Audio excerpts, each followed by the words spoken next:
Impanakel ta Department of Labor and Employment Cordillera anangato ti employment rate triyon idi 2025 ken umatadon ti napintas a pagbirukan dagiti umili. Report manipod ko ni Audrey Villana.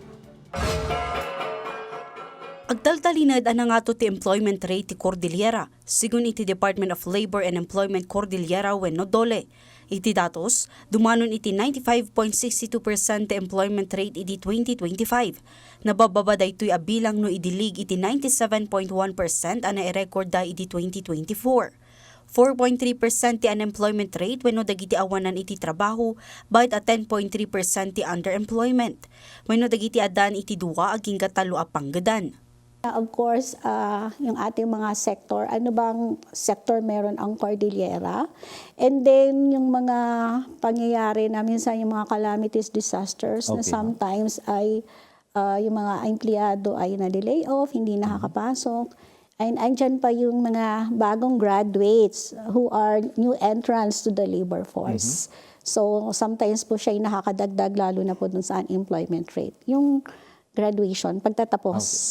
Nailista mo ti ahensya ti 62.4% a labor force participation, manibod iti working age a 15 to 60. Masarakan ti kadwan ditoy iti sektor ti services kas iti accommodation, construction, wholesale and retail, kandag iti micro and small enterprises. Inaklon ti opisyal ang mainaynayon mat itan ti sektor ti digital, education kan ti green economy. Dakkel matakarit kadagiti agtutubo ti panagbiro ti panggedan kalpasan ti panagadalda. Base din po sa ating nakalap, of course po yung mga kabataan.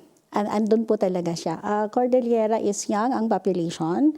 So most probably sila po ang affected, especially yung newly graduates.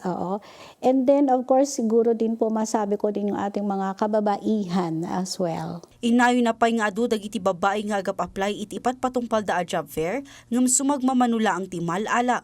Kang runan a rason ti skills mismatch wenno saan amayan natop ti kabailan ti maysa nga aplikante iti trabaho a panggep na nga applyan. Audrey Villana para iti Pambansang TV, iti Baro a Pilipinas.